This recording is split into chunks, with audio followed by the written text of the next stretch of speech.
Hello friend, welcome to my channel.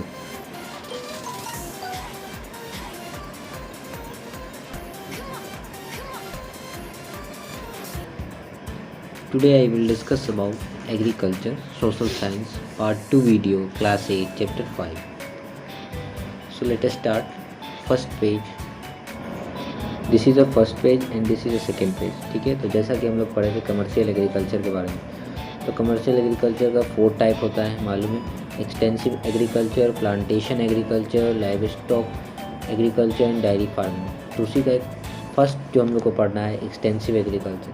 पिछले video में हम लोग 3 पॉइंट डिस्कस कर चुके थे, फिर से दोहरा लेते हैं। It is practice in developing countries such as Australia, Canada, Russia and USA. तो इसमें से आपको जनरली सब नहीं लिखना है, 5 पॉइंट मैक्सिमम 5 पॉइंट्स इंपॉर्टेंट है तो आप लिख सकते हैं। अब देखो यहाँ पे क्या है कि जो भी डेवलपिंग कंट्रीज़ हैं, डेवलपिंग कंट्रीज़ में इंडिया नहीं आता, ठीक है, वो डेवलप्ड कंट्रीज। तो डेवलपिंग कंट्री जैसे में Australia, Canada, Russia and USA, ये सब क्या है वहाँ पे प्रैक्टिस किया जाता है। तो agriculture is done on a large scale on big land holdings by using modern machines. अब ये क्या होता है, एग्रीकल्चर जो है वो लार्ज स्केल में कल्टीवेट किया जाता है मॉडर्न मशीन्स के साथ। It is generally practice in sparsely populated region. अब वहाँ पे क्या है कि पॉपुलेशन ज़्यादा है, तो इसलिए वहाँ पे क्रॉप्स भी बहुत ज़्यादा होगा, जाहिर सी बात है, ठीक है। टोटल देखो 4th पॉइंट है, the land is available in evidence and the input of labour is less. अब देखो लैंड बहुत ज़्यादा है वहाँ पे, ठीक है, लेकिन लेबर वहाँ बहुत कम है। 5th पॉइंट है, the total production is large but per hectare yield is completely less. तो वैसे ही बहुत सारे पॉइंट है, फर्स्ट से second, third, fourth, fifth, sixth, 7th and 8 point generally है। तो आपको मैक्सिमम 5 पॉइंट्स ही जानना है, इम्पॉर्टेंट है 5 पॉइंट, और जनरली 8 पॉइंट आप समझ सकते हैं।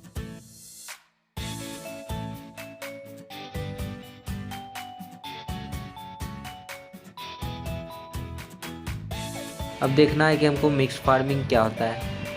When animals are reared along with the cultivation of land it is known as mixed farming. क्या होता है, जब एनिमल्स जहाँ पे लैंड कल्टीवेट हो रहा है वहाँ पे एनिमल्स आ जाते हैं, कोई एनिमल्स स्विमिंग करने आ जाते हैं, तो उसे हम लोग मिक्स्ड फार्मिंग करते हैं। एक एग्जांपल के तौर पे ये पिक्चर में देख,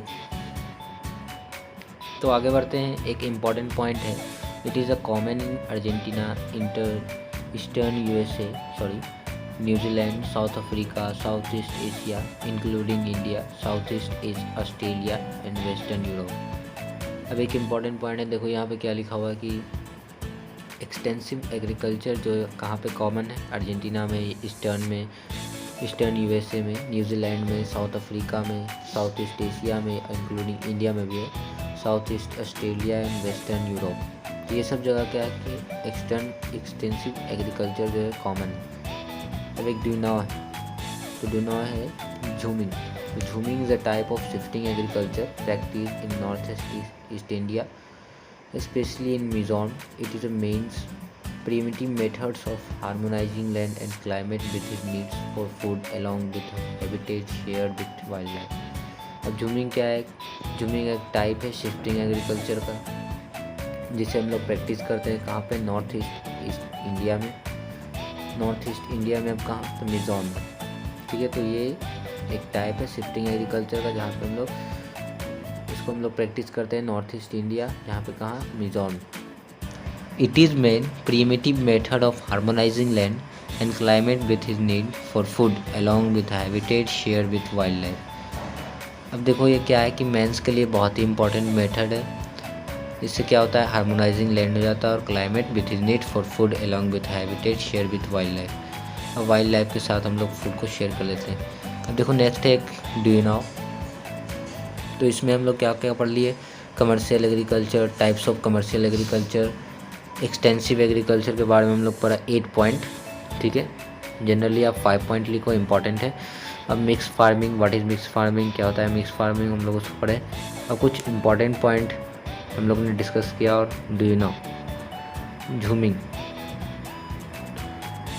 अब नेक्स्ट डू यू नो है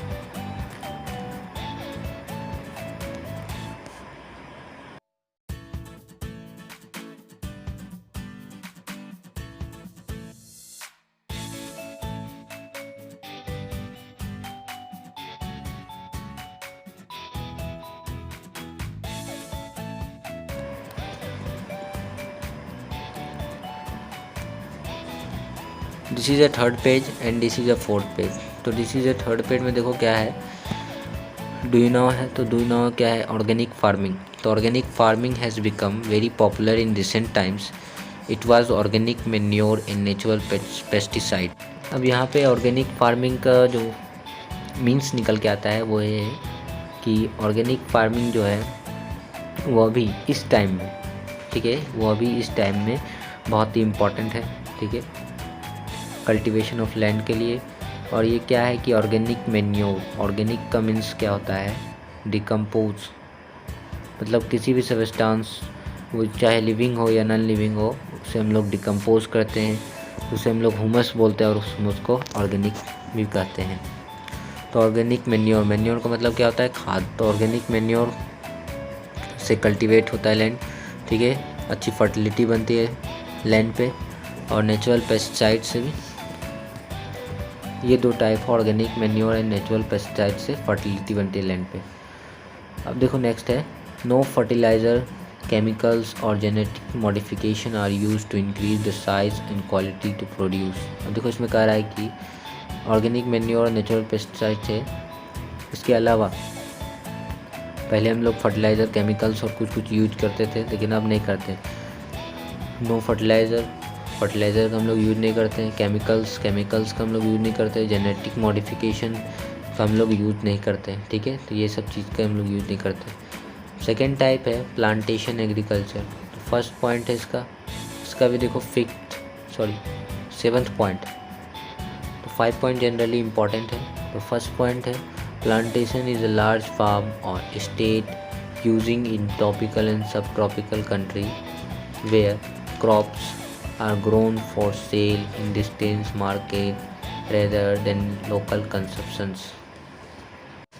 अब देखो इसमें क्या कर रहा है कि प्लांटेशन जो है, कहीं पर भी लार्ज फार्म में जो प्लांटेशन होता है, मतलब क्रॉप्स को कल्टीवेट किया जाता है लार्ज फार्म में, तो एक कंट्री से दूसरे कंट्री में सेल होता है, ठीक है, मार्केट में जाके। कहीं पे एग्जांपल दे दो, मार्केट में हम लोग सेल करते हैं एक कंट्री या दूसरे कंट्री का प्रोडक्ट। सेकेंड पॉइंट है it is very well organise system of agriculture where in a single crops farming is done. Third point है it require capitals, investment, scientific method of farming, transport facilities, efficient management and skill but low cost labour in large number. Under this system benefits of single crops is obtain continuously for several years। Plantation agriculture is commonly practiced in hot and humid regions of the world. It includes crops like coffee, rubber and tea. Most of the processing work is done at the plantation site itself। तो ये था plantation agriculture का कुछ type. अब देखो तो उसी तरह देखो थर्ड है live stock wrenching. Live stock का मतलब होता है कि स्टोरेज करना। Live stock wrenching is also part of commercial agriculture. अब लाइव स्टॉक रेंचिंग को हम लोग कमर्शियल एग्रीकल्चर भी बोलते हैं, ठीक है। Part it is a commercial grazing of farm animals over an extensive area. This activity is common to grassland of America, South Africa, Australia and New Zealand. अब ये जो एक्टिविटी है, इसे हम लोग America, South Africa, Australia, New Zealand में सबको use किया जाता है। The major type of livestocks और sheep, cattle, goats and horses. अब देखो ये सबको एक जगह बोला जाए तो इकट्ठा किया जाता है, शीप और कैटल्स, गोट्स और etc बहुत से। The livestock products such as meat, wool, hides, skin etc are chiefly exported to different parts of the world. अब ये सबको भी लाइव स्टॉक मतलब स्टॉक किया जाता है। ये जितना भी प्रोडक्ट है जैसे meet, wool, hides, skin etc, ये सबको क्या किया जाता है, लाइव स्टॉक किया जाता है। तो इसमें हम लोग क्या पढ़े, डू यू नो पढ़े, प्लांटेशन एग्रीकल्चर का 7th पॉइंट पढ़े, livestock ranching 5 point. Generally 5 point ही इम्पॉर्टेंट है और भी इम्पॉर्टेंट है।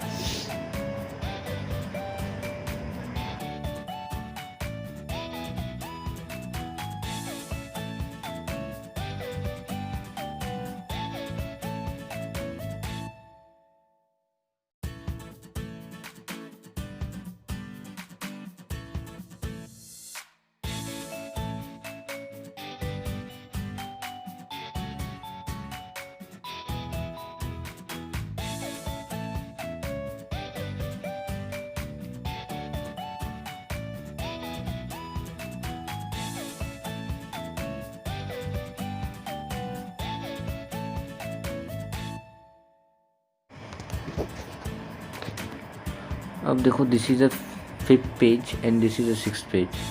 तो 5th पेज में आपको कह रहा है कि डायरी फार्म, ये लास्ट है डायरी फार्मिंग, 4th है। फर्स्ट पॉइंट है it is a specialised form of agriculture from the large scale production of milk. Second point, it is a labor intensive activity. Third point, worldwide India is the largest milk producer in New Zealand is the largest cow milk exporter. अब देखो इसमें कह रहा है कि dairy farming में जो agriculture होता है वो क्या होता है, बहुत ही लार्ज होता है, वहाँ पे प्रोडक्शन मिल्क का प्रोडक्शन होता है, ठीक है। सेकेंड पॉइंट है वहाँ पे लेबर भी बहुत ज़्यादा होगा, ठीक है। Third point, world wide India is the largest milk producer. अब इंडिया क्या है, वहाँ पे लार्जेस्ट मिल्क प्रोड्यूस किया जाता है, ठीक है। और न्यूजीलैंड में काऊ का मतलब लार्जेस्ट काऊ का एक्सपोर्टर किया जाता है, मतलब बेचा जाता है। अब देखो मेजर क्रॉप्स, कुछ क्रॉप्स है उसके बारे में हम लोग पढ़ेंगे। On the basis of their use major crops of the world are classified into. Major crops को देखो 3 पार्ट्स में डिवाइड कर दिया गया है, मतलब क्लासिफाइड कर दिया गया है। फर्स्ट है क्रियल्स, सेकेंड है फाइबर क्रॉप्स एंड थर्ड है बेवरेज क्रॉप्स। तो let us learn about them in detail, one by one हम लोग इसको डिटेल में पढ़ेंगे। तो फर्स्ट है क्रियल्स, दे इंक्लूड राइस, व्हीट, मेज एंड मिल्क्स, ठीक है। मिलेट्स, सॉरी मिल्क्स नहीं, मिलेट्स। तो फर्स्ट है देखो rice.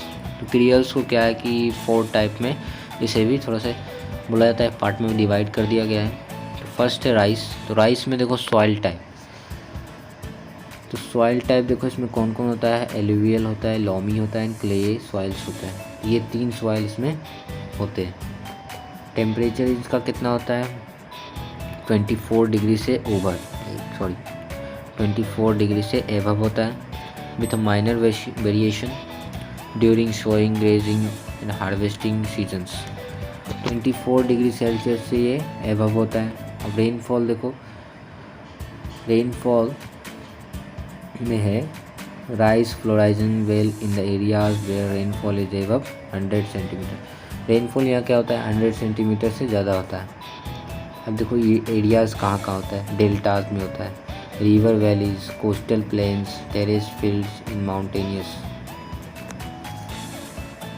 Terrace fields, coastal planes, river valleys, ये सब कहाँ होता है, माउंटेन्स एरियाज़ में है, तो वहाँ पे राइस होता है। तो rice producing areas in the world, अब पूरे संसार में देखा जाए तो राइस कहाँ प्रोड्यूस किया जाता है, तो China leads the production of rice followed by India. China देखो राइस का प्रोडक्शन, तो पूरे संसार में देखो राइस का कहाँ पे प्रोड्यूसन किया जाता है, चाइना में किया जाता है, इंडिया में किया जाता है, इंडोनेशिया में किया जाता है, बांग्लादेश में किया जाता है, वियतनाम किया जाता है और भी बहुत सा कंट्री है। तो चाइना क्या है, फर्स्ट नंबर पे राइस प्रोड्यूशन करता है। अब rice producing areas in the India, अब देखो इंडिया में कहाँ कहाँ होता है, तो India is the second largest producer of rice in the world after China. तो देखो इंडिया क्या है, second largest producer of rice in the world, पूरे संसार में second largest producer of rice है।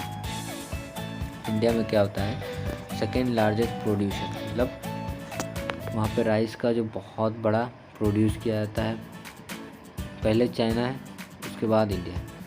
तो rice is mainly cultivated in India. अब देखो इंडिया में कहाँ कहाँ राइस प्रोड्यूस किया जाता है, किस स्टेट में किया जाता है, तो वेस्ट बंगाल, उत्तर प्रदेश, आंध्र प्रदेश, तेलंगाना, पंजाब, उड़ीसा, बिहार, छत्तीसगढ़ एंड तमिलनाडु, इन सब स्टेट में राइस को प्रोड्यूसिंग किया जाता है इंडिया में, ठीक है। तो चाइना क्या है, फर्स्ट नंबर पे है, इंडिया क्या है, सेकेंड नंबर पे है, ठीक है। तो इसमें हम लोग क्या क्या पढ़े, 4th पॉइंट देखो डायरी फार्मिंग हम लोग ने पढ़ा, उसका 3 पॉइंट्स पढ़ा। अब हम लोग ने मेजर क्रॉप्स को डिस्कस किया। मेजर क्रॉप्स को 3 टाइप में बांट दिया गया, क्रियल्स, फाइबर क्रॉप्स, बेवरेज क्रॉप्स। इसको हम लोग डिटेल में पढ़ेंगे। तो अभी हम लोग ने सिर्फ क्रियल्स पढ़ा, ठीक है। क्रियल्स में 4th टाइप में इसको भी बांट दिया गया है। तो फर्स्ट है राइस, तो अभी हम लोग सिर्फ राइस के बारे में जाने, और भी बहुत है, वेट, मेज, मिल्क, मिलेट्स। तो राइस में देखो इम्पॉर्टेंट है, ये सब सवाल आ सकता है, alluvial soil, loamy soil, clay soil. तो राइस में आपको पूछ दिया जाएगा कि राइस में कौन सा सॉइल टाइप होता है, राइस में, राइस क्रॉप्स में वहाँ का टेम्परेचर कितना होता है, वहाँ रेनफॉल कितना सेंटीमीटर का होता है, वो किस किस एरियाज़ में होता है। अब पूरे संसार में राइस का प्रोड्यूसिंग कहाँ किया जाता है, पूरे इंडिया में राइस का प्रोड्यूसिंग कहाँ किया जाता है। बोला जाएगा कि who is the first producing of rice, who is the largest producing of rice in the world, तो ये आपको चाइना में लिखना है। Who is the second largest producer of rice in the world, तो आपको इंडिया लिखना है। तो ये सब कुछ क्वेश्चन थे जो कि एग्ज़ाम में पूछा जाता है और पूछ लिया भी गया है, ठीक है। तो आगे हम लोग वेट, मेज़, मिलेट्स के बारे में जानेंगे और भी फाइबर क्रॉप्स के बारे में हम लोग जानेंगे, ठीक है। तो डिस्क्रिप्शन में आपको लिंक मिल जाएगा PDF का, उससे आप लोग अच्छी तरह से नोट्स लिख लेना, और भी कुछ तो कमेंट करके बताएं।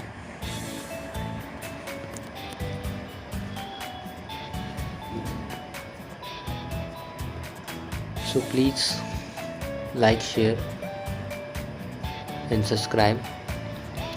Thanks for watching. Thank you and thank you very much.